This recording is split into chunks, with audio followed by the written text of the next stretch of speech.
In my very first jazz class at the University of Wisconsin-Madison, our instructor walked in, the very famous bass player, Richard Davis. And he looked at all the new students, aspiring jazz musicians, and said, if you want to be a jazz musician, you need to be flexible. We thought, flexible? All right. What does that mean? It took me many years to finally figure out what he was talking about. Was it about flexibility in music, or was there something else? We started on this jazz journey to learn this wonderful tradition. Probably the greatest gift that African-American culture gave to the world. It's a music that has touched every place that it was ever played in.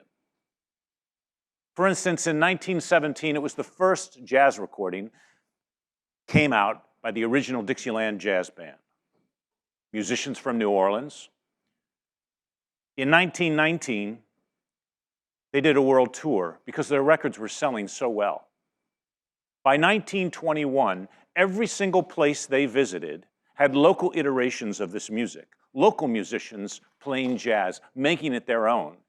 In other words, it was the first truly global pop music that crossed huge cultural divides and resonated throughout the globe. The entire music industry as we know it is based on jazz and those early jazz players. So I like to travel back in my exploration of flexibility to try to figure out what Richard was saying to us. So we look at the founding fathers and mothers of this music and how did they define this music? I think one of the most compelling definitions comes from Sidney Bechet, a clarinetist from New Orleans, and one of the founding fathers that's kind of sculpted what our understanding of jazz became. When he answered the question what jazz is, he said, it's the sound of freedom. Simply that. Or maybe it's the promise of freedom that we're still waiting for. The idea is you are free to express yourself. You're free to navigate the world and to figure out your place in it. Bill Easley, a saxophone that played in the Duke Ellington Orchestra for many, many years, defined it simply as a beautiful response to adversity. And most recently, Wayne Shorter, one of the most important jazz musicians of the 20th and early 21st century, defined it simply as, it means I dare you. And when they pushed him farther, he said, I dare to imagine what the world should be, and I make it so. What's fascinating about all of these definitions is that all of these musicians are talking about this music not as a noun, not as an object, but as a verb, as an action. It's a way of musicking, but it goes much farther than that. It's a philosophy of life. It's a way of navigating daily life, flexibility. At the center of jazz, then, early jazz musicians created a cultural expression that was based off of improvisation. Spontaneous creativity. Why was that? Well, it was a tribute to the Black experience in this country over the last 500 years. It was a tribute to the resilience and perseverance of a culture to overcome, to transform ugliness into beauty. It was a tribute to make sure that everyone could spontaneously, when they were free to dare to tell their stories. Early depictions of jazz typically were drawings like in the New Orleans Picayune that showed up early on in the 1910s. A bunch of jazz musicians playing on the street and a bunch of white people on the level of the street looking up at them and running, saying, make it stop. It was the co-optation of space. It was the unsilencing of the voices they tried to silence for 400 years. That's what's the core of this music. They also created a professional mandate for themselves, one that required them to say something new every time they played jazz, to create something new every time they went to work. If they didn't, they would lose their jobs. Think about what that would be like in your own lives. If you would lose your job, if you didn't come up with something new every day, the first time that you showed up at your work for the first day, it would be easy. The first week would be easy. The first month, it would get a little difficult. And the longer you stayed in that position, the more difficult it would become. But the team I brought with me, most of us have been playing professionally for 40 years. Our job should be extremely difficult, but it's not.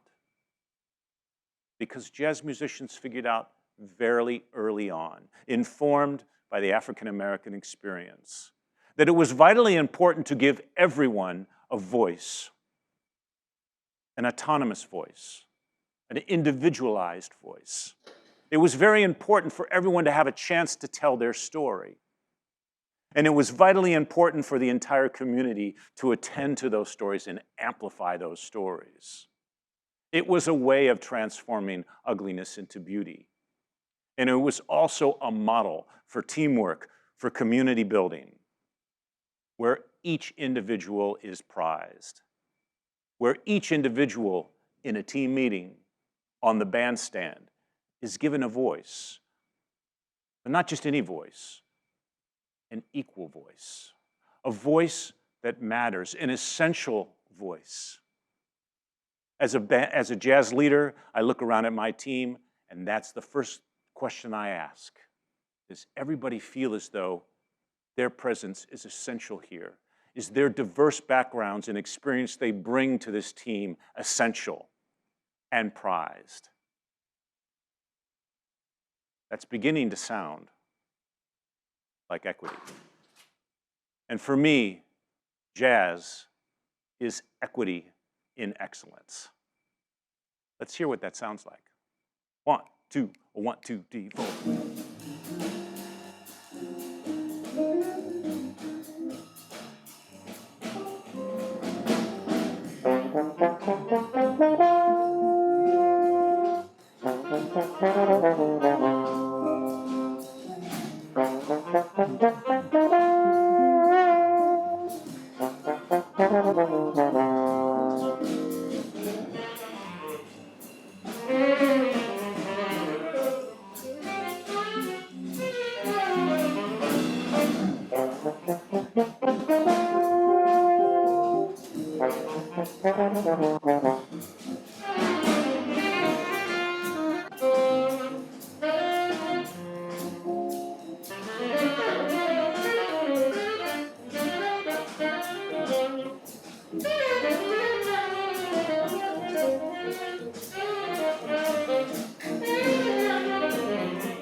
Yeah, Jason.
Thank you very much. As you can see, I made some good hires. All excellent musicians, all world-class musicians, all with an equal voice. What happened was that early jazz musicians realized it was vitally important to innovate, to create, to adapt virtuosically right before your very eyes. It was vitally important that they adopt an alternative model of leadership, what I like to call a fluid leadership model. The idea is that anyone on the team is expected to step up and take over whenever they want. It's unrehearsed. It's not determined ahead of time. What we played for you just now, if we were to play for you again, it would sound completely different. Nothing was determined. No rehearsals were made for that. But that's something that's not that extraordinary if you think about it's the spontaneity of listening very closely together to create something new, where everybody is telling a story, but everyone else is improvising at the same time, accentuating, lifting up, and doing something greater. Sure, you can play jazz alone, but once you have a team that is deeply engaged, you can do something much greater. But of course, that requires us to listen very carefully and not listen like mere mortals. No, it's much more than that. The first assignment that Richard Davis gave us in class was to go out and listen to a concert. I was like, oh, that's cool. I don't have to read or write for college. I like this. And then as we were walking out the door, he said, no, I want you to really listen. And I'm like, of course I'm going to listen. I'm not going to go to sleep. He goes, no, I want you to listen so hard that you sweat. Now, typically, listening does not involve perspiration. But what was he referring to?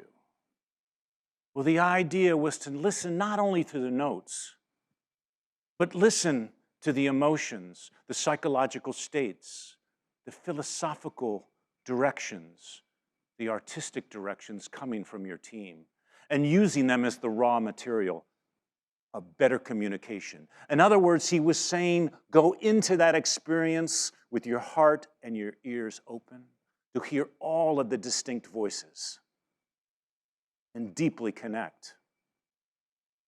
What he was saying was to try to be fully present and nowhere else but there, to achieve what Mihai Csikszentmihalyi calls flow, the state of flow.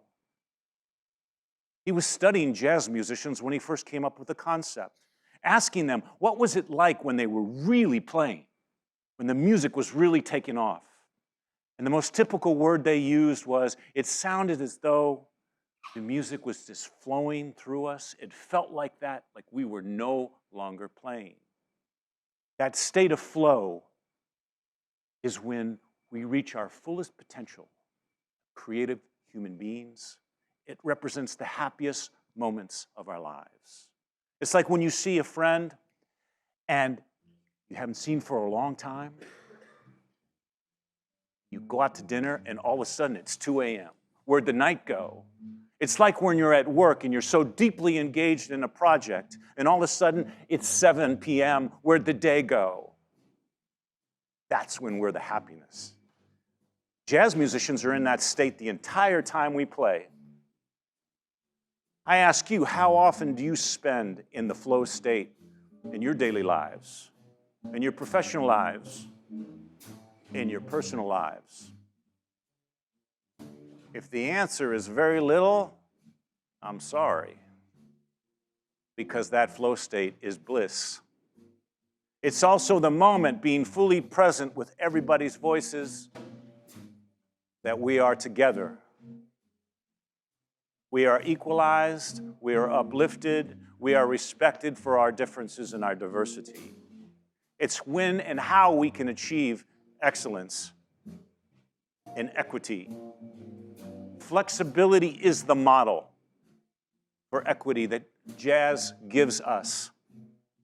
If you think about what we do for work, when we go to work, we play. We play music for you. In other words, we transform our spaces of employment to places of employment. First of all, playing is much more fun than work. And two, it's great for problem solving. It's great for embracing one another and transforming ugliness into beauty. Thank you.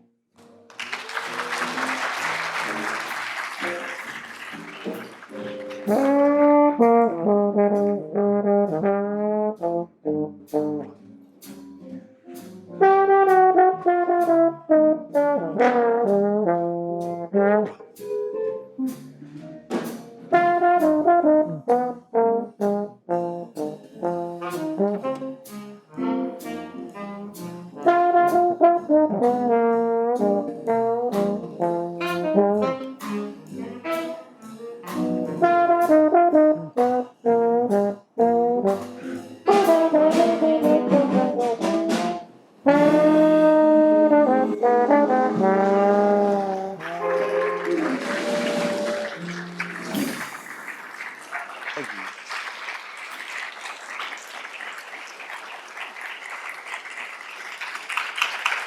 Take a bow.